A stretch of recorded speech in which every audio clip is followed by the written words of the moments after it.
मेरा नाम सिद्धार्थ है, मैं एक एस्ट्रोनॉट हूँ। I am your future husband. Real life में टाइम ट्रैवलिंग प्रैक्टिकली मुमकिन है? धनी मुझे छोड़कर मत जाओ। ये सब आपकी गलती है, आप ऐसा कैसे कर सकते हैं? Welcome to my channel. இன்னைக்கு இந்த வீடியோவில் தரமான 5 சஸ்பென்ஸ் த்ரில்லர் படத்தை பற்றி தான் பார்க்க போகிறோம். இந்த 5 படங்களும் தமிழ் டப்பிங்லேயே அவைலபிளாக இருக்குது. இந்த 5 படங்களை ஓடிடியில் போய் பார்க்கணுமான்னு கேட்டிங்கன்னா அதுக்கான அவசியம் கிடையாது. இந்த 5 படமும் யூடியூப்லேயே ஃப்ரீயாக அவைலபிளாக இருக்குது. இந்த 5 படத்தோட கதை சுருக்கத்தை பற்றி சொல்கிறேன். எந்த படம் உங்களுக்கு பிடிச்சிருக்கோ அந்த படத்தை நீங்கள் பார்த்துக்கோங்க. இந்த லிஸ்ட்டில் நம்ம ஃபஸ்ட்டாக பார்க்க போகிற படத்தோட பேர் சைலன்ஸ் அப்படின்றது. இது ஒரு மலையாள சஸ்பென்ஸ் த்ரில்லர் படம் தான். இந்த படத்தில் மம்முட்டி ஒரு முக்கியமான ரோல் பண்ணியிருப்பாரு. அதாவது ஒரு முக்கியமான ரோல் இல்லை, அவர் தான் இந்த படத்தோட ஹீரோவாவே இருப்பாரு. இந்த படம் தமிழ்ல லாயர் அரவிந்த் அப்படின்ற பேர்ல அவைலபிளா இருக்கு. லாயர் அரவிந்த் அப்படின்ற மாதிரி சர்ச் பண்ணீங்கன்னா இந்த படம் உங்களுக்கு கிடைச்சிரும். முதல்ல இந்த படத்தோட கதை சுருக்கத்தை பத்தி நான் சொல்றேன். நம்ம மம்முட்டியை பொறுத்த வரைக்கும் லாயரா இருந்திருப்பாரு, கூடிய சீக்கிரத்துல ஜட்ஜா மாற போறாரு. அதாவது ரொம்ப வருஷம் இருந்தா ஜட்ஜா மாறலான்ற வாய்ப்பு கிடைக்கும் பாத்தீங்களா, அந்த மாதிரி கூடிய சீக்கிரத்துல இவர் ஜட்ஜா மாற போறாரு. அதை நினைச்சு ரொம்ப சந்தோஷப்படுறாரு. இந்த சமயத்துல தான் ஊர்ல வந்து திருவிழா நடக்க போகுதுன்னு தெரிய வருது. அந்த திருவிழாக்கு ஃபேமிலி கூட போலான்ற மாதிரி ஒய்ஃப் கூடயும் பசங்க கூடயும் இவர் கார்ல போயிட்டு இருக்காரு. இப்போ ஒரு ஸ்டேஜ்ல போயிட்டு இருக்க வழியில யாரோ இவரை ஃபாலோ பண்ற மாதிரி இவருக்கு தோணுது. அதெல்லாம் இவர் பெருசா கண்டுக்காம இவரோட கிராமத்துக்கு வந்துடுறாரு. ஜாலியா ஃபேமிலி கூட டைம் ஸ்பெண்ட் பண்ணிட்டு இருக்காரு. அப்பதான் ஃபோன் கால் மூலியமா ஒருத்தன் மிரட்டலாம் ஆரம்பிக்கிறான். அதாவது உன் குழந்தைய தூக்கிடுவேன், உன் ஒய்ஃபை கடத்திடுவேன்ற மாதிரிலாம் மிரட்டுறான். யாரா நீ எதுக்காகடா இப்படி பண்ணிட்டு இருக்கன்னு பேசும்போது தான் அவன் என்ன சொல்றானா, இந்த விஷயத்தை நீ பண்ணணும், அப்படி இல்லைன்னு வச்சுக்கோயேன் நான் உனக்கு குடைச்சல் கொடுத்துக்கிட்டே இருப்பேன்ற மாதிரி சொல்றான். நம்ம ஹீரோ இதுக்கு முன்னாடி லாயரா இருந்தார்ல, அதுல ஏதோ ஒரு கேஸ்ல இவர் ஏதோ தப்பு பண்ணிட்டாரா என்னன்னு தெரியல, அதுல கோவப்பட்டவன் தான் ஹீரோவை இந்த மாதிரிலாம் டார்ச்சர் பண்ணிட்டு இருக்கான். நம்மள மிரட்டிட்டு இருக்கிறது யாருன்றதை இவர் தெரிஞ்சுக்கணும்னு நினைக்கிறாரு. இவருக்கு போலீஸ் ஃப்ரெண்ட்ஸ் எல்லாம் இருப்பாங்கல்ல, அவங்க கிட்ட எல்லாம் ஹெல்ப் கேட்கிறாரு. அவங்களுமே இவருக்கு சில விஷயங்களை சேகரிச்சுலாம் தந்துட்டு இருக்காங்க. ஏதோ ஒரு கேஸ்ல ஒரு பிரச்சனை இருக்கு, அந்த பிரச்சனையை சால்வ் பண்ணாதான் இதுல இருந்து நம்ம வெளியே வர முடியும்ன்றதை இவர் புரிஞ்சுக்கிறாரு. விசாரிச்சு அந்த ப்ராப்ளத்தை இவர் சால்வ் பண்ணாரா இல்லையான்னு சொல்றது தான் இந்த படத்தோட மீதி கதையா இருக்கும். ரொம்பவே சூப்பரா கொண்டு போயிருப்பாங்க. இது வரைக்கும் இந்த படத்தை பார்க்காம இருக்கீங்கன்னா ஒன்ஸ் இந்த படத்தை ட்ரை பண்ணி பாருங்க. இந்த லிஸ்ட்ல நம்ம செகண்டா பார்க்க போற படத்தோட பேரு தீவிரம் அப்படின்றது. ஆக்சுவலா இந்த படத்துல துல்கர் சல்மான் தான் நடிச்சிருப்பாரு. துல்கர் சல்மானோட கரியர் ஸ்டார்டிங்ல நடிச்ச படம். ஆள் பார்க்கவே ரொம்ப வித்தியாசமா இருப்பாரு. இது ஒரு சூப்பரான கிரைம் த்ரில்லர் படம்னு சொல்லலாம். இந்த படத்தோட கதையை பத்தி நான் சொல்றேன். துல்கர் சல்மானை பொறுத்த வரைக்கும் பியானோலாம் சொல்லி கொடுக்குற டீச்சரா ஒர்க் பண்றாரு. ரொம்ப அமைதியான டைப்பா இருப்பாரு. இவரோட வீட்டை விட்டு இவர் பெருசா வெளியே வரமாட்டாரு. இந்த மாதிரி அமைதியான நபர் இருக்கார்ல, ஒரு ஆட்டோ டிரைவரை ஒரு பகுதியில் வச்சு கடத்துறாரு. அவனை ரொம்ப கொடூரமா டார்ச்சர் பண்றாரு. அந்த ஆட்டோ டிரைவரை பொறுத்த வரைக்கும் நிறைய பொண்ணுங்க கிட்ட சில்மிஷம்லாம் பண்ணியிருக்கான் போல. அவனை கடத்தி ரொம்ப டார்ச்சர் பண்ணி சாவடிச்சிடுறாரு. இன்னொன்று பக்கம் சீனிவாசன் அப்படின்ற ஒரு போலீஸ் ஆபீசரை நமக்கு காட்டுறாங்க. இவருக்கு வந்து அந்த ஆட்டோ டிரைவர் மிஸ் ஆகிற தகவல் தெரிய வருது. இவருமே விசாரணை ஆரம்பிக்கிறாரு. அந்த விசாரணை வந்து துல்கர் சல்மான் பக்கம் திரும்புது. துல்கர் சல்மான் தான் ஏதாவது பண்ணிட்டாரா அப்படின்ற மாதிரி யோசிக்கிறாரு. ஏன்னா துல்கர் சல்மானை பத்தி ஏற்கனவே இவருக்கு தெரியும் போல.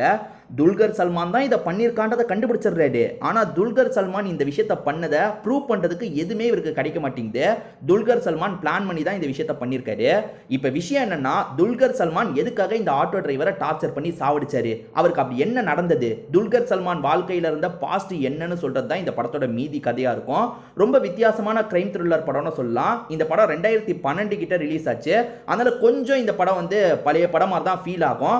இது வரைக்கும் இந்த படத்தை பார்க்காம இருக்கீங்கன்னா ஒன்ஸ் இந்த படத்தை ட்ரை பண்ணி பாருங்க. இந்த லிஸ்ட்ல நம்ம மூணாவதா பார்க்க போறது ஒரு மலையாள படம் தான். இது ஒரு சூப்பரான படம்னு சொல்லுவேன். இந்த படத்தோட பேரு கிரைம் ஃபைல் அப்படின்றது. 1999 தான் இந்த படம் வெளியாச்சு. உண்மை சம்பவத்தெல்லாம் கொஞ்சம் அடிப்படையா வச்சு தான் இந்த படத்தை எடுத்துதான் நிறைய பேர் சொல்லுவாங்க. உண்மை சம்பவத்தை பத்தி எனக்கு தெரியாது. இந்த படத்தை பத்தி நான் சொல்றேன். ஆக்சுவலா ஒரு சர்ச் இருக்கு. அந்த சர்ச்சில் இருக்க ஃபாதர் மேல நிறைய கம்ப்ளைண்ட்லாம் இருக்கு. ஒரு சிஸ்டருக்கும் அந்த ஃபாதருக்கும் ஏகப்பட்ட சண்டைலாம் கூட போயிட்டு இருக்கு. திடீர்னு பார்த்தா அந்த சிஸ்டர் இருக்காங்கல்ல, கிணத்துல விழுந்த மாதிரி இறந்து போயிருக்காங்க. யாரோ சாவடிச்சு கிணத்துல போட்டிருக்காங்க அப்படின்றது தெரிய வருது. இந்த கேஸை சால்வ் பண்றதுக்காக சுரேஷ் கோபி அப்பாயின்ட் பண்றாங்க. ஆக்சுவலா சுரேஷ் கோபி போலீஸா நடிச்ச நிறைய படங்கள் சூப்பரா இருக்கும். அந்த மாதிரி தான் இந்த படமும் 1999ல வெளியான படமா இருந்தாலும் இன்னைக்கு பார்க்கிறதுக்கும் அவ்வளவு ஃப்ரெஷ்ஷா இருந்தது. நிறைய ட்விஸ்ட் அண்ட் டர்ன்ஸ்லாம் வச்சு தான் கொண்டு போயிருந்தாங்க. சுரேஷ் கோபி கிட்ட இந்த கேஸ் வந்துருது பாத்தீங்களா. இவருமே சர்ச்சுக்கு வராரு, விசாரணையை ஆரம்பிக்கிறாரு. இந்த சிஸ்டருக்கு யார் கூட எல்லாம் பிரச்சனை இருந்தது, யாரு கொலை பண்ண வாய்ப்பு இருக்குன்ற மாதிரி விசாரிக்கிறாரு. அப்படி விசாரிக்கும் போது எல்லாமே அந்த ஃபாதர் பக்கம் தான் திரும்புது. இந்த ஃபாதருக்கும் சிஸ்டருக்கும் ஏற்கனவே நிறைய பிரச்சனை போயிட்டு இருக்கு. இவர் தான் ஏதாவது பண்ணிருக்க வாய்ப்பு இருக்கான்ற மாதிரிலாம் விசாரிக்கிறாரு. விசாரிக்கும் போது புது புது தகவல்லாம் வெளியே வருது. அதாவது இந்த சிஸ்டருக்கு வேற யார் கூட பிரச்சனை, அதே மாதிரி அந்த நாள் நைட்டு என்னெல்லாம் நடந்தது அப்படின்றதெல்லாம் இவர் கொஞ்சம் கொஞ்சமா கண்டுபிடிக்கிறாரு. கடைசியில உண்மையான குற்றவாளியை இவர் கண்டுபிடிச்சாரா இல்லையான்னு சொல்றது தான் இந்த படத்தோட மீதி கதையா இருக்கும். ரொம்பவே சூப்பரான படம்னு சொல்லலாம். இது வரைக்கும் பார்க்காம இருக்கீங்கன்னா ஒன்ஸ் இந்த படத்தை ட்ரை பண்ணி பாருங்க. இந்த லிஸ்ட்ல நம்ம நாலாவதா பார்க்க போற படத்தோட பேரு ரக்ஷனா அப்படின்றது. இது ஒரு தெலுங்கு சஸ்பென்ஸ் த்ரில்லர் படம் தான். இந்த படத்துல பாயல் ராஜ்புத் தான் நடிச்சிருப்பாங்க. லீடர் படத்துல நடிச்சாங்கல்ல, அவங்க தான் இந்த படத்துல லீடா பண்ணிருப்பாங்க. இந்த படம் இப்ப தமிழ் டப்பிங்லயே இருக்கு. ரக்ஷனான்ற பேர்லயே இந்த படம் அவைலபிளா இருக்கு. சர்ச் பண்ணீங்கன்னா கண்டிப்பா இந்த படம் உங்களுக்கு கிடைச்சிரும். இந்த படத்தோட கதை ரொம்பவே இன்ட்ரெஸ்டிங்கா இருக்கும். உங்களுக்கு பிடிக்கும்னு நம்புறேன். நான் முதல்ல பிளாட்டை பத்தி சொல்றேன். அது என்னன்னு பாத்தீங்கன்னா, இவங்க ஒரு போலீஸ் ஆபீசரா இருப்பாங்க. சிட்டில அடுத்தடுத்து கொலைகள் நடந்துட்டு இருக்கு. அதாவது சக்சஸ்ஃபுல் உமனா இருக்காங்கல்ல, அவங்க தான் குறி வச்சு கொல்லப்படுறாங்க. யார் இந்த கொலையை பண்ணிட்டு இருக்கான்ற மாதிரி ஒரு பக்கம் விசாரணை போயிட்டு இருக்கு. இந்த நிலைமையில நம்ம ஹீரோயினோட ஃப்ரெண்டே இறந்து போயிடுறாங்க. நம்ம ஹீரோயினுக்கு பெஸ்ட் ஃப்ரெண்டா ஒருத்தங்க இருப்பாங்க.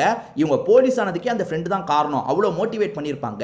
அந்த ஃப்ரெண்டு இறந்து போயிட்டாங்கன்னு அந்த ஸ்பாட்டுக்கு வந்து விசாரிக்கும் போது தற்கொலைன்ற மாதிரி எல்லாருமே சொல்றாங்க. ஆனா இவங்களால ஏத்துக்க முடியல. ஏன்னா அந்த ஃப்ரெண்டு ரொம்ப தைரியமானவங்க. அவங்க தற்கொலை பண்ணிக்க வாய்ப்பே இல்லைன்னு நினைக்கிறாங்க. இதை தாண்டி இவங்க அந்த ஸ்பாட்டுக்கு வரும்போது அந்த இடத்துல இவங்களுக்கு ஒரு கேண்டி மாதிரி கிடைக்குது. அதே மாதிரி கூட்டத்துல ஒரு நபர் வந்து கருப்பு கலர் ஊடி போட்ட மாதிரி கிளம்பி போயிருப்பாரு. சோ அந்த நபர் தான் இந்த கொலையை பண்ணிருக்க வாய்ப்பு இருக்கு. நிச்சயமா நம்ம ஃப்ரெண்டு தற்கொலை பண்ணலன்ற மாதிரி யோசிக்கிறாங்க. இந்த கேஸை கையில எடுத்து விசாரிக்கிறாங்க. ஏற்கனவே சிட்டில அடுத்தடுத்து கொலைகள் நடக்குது பாத்தீங்களா, அது சம்பந்தப்பட்டு தான் இந்த கொலையும் நடந்திருக்குன்ற மாதிரி யோசிக்கிறாங்க. இப்ப ஃப்ரெண்டோட சாவுக்கு யாரு காரணம்ன்றதை தீவிரமா விசாரிச்சு குற்றவாளியை கண்டுபிடிச்சாங்களா இல்லையான்னு சொல்றது தான் இந்த படத்தோட மீதி கதை. ரொம்ப இன்ட்ரெஸ்டிங்கா கொண்டு போயிருப்பாங்க. இது வரைக்கும் இந்த படத்தை பார்க்காம இருக்கீங்கன்னா ஒன்ஸ் இந்த படத்தை ட்ரை பண்ணி பாருங்க. இந்த லிஸ்ட்ல நம்ம கடைசியா பார்க்க போற படத்தோட பேரு ட்ரூ அப்படின்ற தெலுங்கு படத்தை பத்தி தான் பார்க்க போறோம். இது ஒரு பக்காவான சஸ்பென்ஸ் த்ரில்லர் படம்னு சொல்லலாம். இந்த படம் தமிழ் டப்பிங்லயே இருக்கு. தந்தி ஒன்னு ஒரு சேனல் இருக்கு பாத்தீங்களா, அந்த சேனல்ல சர்ச் பண்ணீங்கன்னா இந்த படம் உங்களுக்கு ஈஸியா கிடைச்சிரும். இந்த படத்தோட ரன் டைமே 1.5 மணி நேரம் தாங்க. ஆனா இந்த படத்துல ஏகப்பட்ட ட்விஸ்ட் அண்ட் டர்ன்ஸ் வச்சிருப்பாங்க. நான் முதல்ல இந்த படத்தோட பிளாட்டை பத்தி சொல்றேன். நம்ம ஹீரோ வெளியூர்ல வேலை பார்த்துட்டு இருக்காரு. அப்ப கிராமத்துல அப்பா இறந்து போயிட்டாருன்ற மாதிரி தகவல் கிடைக்குது. இவர் வரதுக்குள்ளேயே அப்பாக்கு செய்ய வேண்டிய இறுதி சடங்குல இருந்து எல்லாத்தையும் செஞ்சிடறாங்க போல. இவர் ரொம்ப வருத்தப்படுறாரு. அப்பா எங்க இறந்து போனாரு, எப்படி இறந்து போனாருன்ற மாதிரி கேட்கும்போது குடும்பத்தை சேர்ந்தவங்களும் சொல்றாங்க. அது என்னன்னா, அப்பா வர வழியில வந்து கரண்ட் வயர் போயிருக்கிறத பாக்குறாரு. பசங்க மிதிச்சிட போறாங்கன்றதுக்காக எடுத்து ஓரமா போடலாம்னு நினைக்கும் போது ஷாக் அடிச்சு அப்பா இறந்து போயிட்டதா சொல்றாங்க. இவருமே அந்த ஸ்பாட்டுக்கு வந்து அப்சர்வ் பண்றாரு. அப்படி அப்சர்வ் பண்ணும்போது யாரோ திட்டமிட்டு தான் இப்படி பண்ணிருக்காங்க. அதுதான் அப்பா கரண்ட் வயர்னால சாவல, யாரோ சாவடிச்சுட்டு கரண்ட் வயர்னால அவர் இறந்து போன மாதிரி செட் பண்ணி வச்சிருக்காங்கன்ற மாதிரி யோசிக்கிறாரு. சோ அப்பாவோட சாவுல மர்மம் இருக்குல்ல, அப்பாக்கு யாரெல்லாம் எதிரி, அப்பாவை பிளான் பண்ணி தான் யாரோ சாவடிச்சிருக்காங்க, அதை கண்டுபிடிக்கணும்ன்ற மாதிரி ஊருக்குள்ள விசாரணை பண்றாரு. இவர் இந்த விசாரணை பண்றது ஏதோ ஒரு மர்ம நபருக்கு பிடிக்கல போல. இந்த கேஸை இதோட விட்டு தேவையில்லாம தோண்டாத, அப்படி தோண்டனா உன் உயிருக்கே ஆபத்து வரும்ன்ற மாதிரிலாம் மிரட்டுறாங்க. நம்ம ஹீரோ அதை பத்தி கவலைப்பட மாட்டாரு. அப்பாவை சாவடிச்சவங்க யாரு, அவங்கள கண்டுபிடிக்கணும்ன்ற மாதிரி நிறைய இடத்துல கேமராலாம் வச்சு விசாரணை பண்றாரு. அப்படி விசாரணை பண்ணிட்டு இருக்க ஹீரோக்கு என்ன உண்மை தெரிய வருதுன்னு சொல்றது தான் இந்த படத்தோட மீதி கதையா இருக்கும்.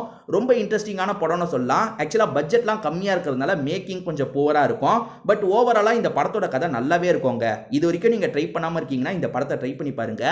இந்த லிஸ்ட்ல நான் 5 படங்களை பத்தி சொல்லியிருக்கேன் பாத்தீங்களா, இந்த 5 படங்களுமே நல்லா தான் இருக்கும். இந்த 5 படங்கள்ல எந்தெந்த படங்களை நீங்க ஏற்கனவே பார்த்திருக்கீங்க, அதுல எதெல்லாம் உங்களுக்கு ரொம்ப பிடிச்சது, எதெல்லாம் உங்களுக்கு சுத்தமா பிடிக்கலன்றதை கண்டிப்பா கமெண்ட் செக்ஷன்ல சொல்லுங்க.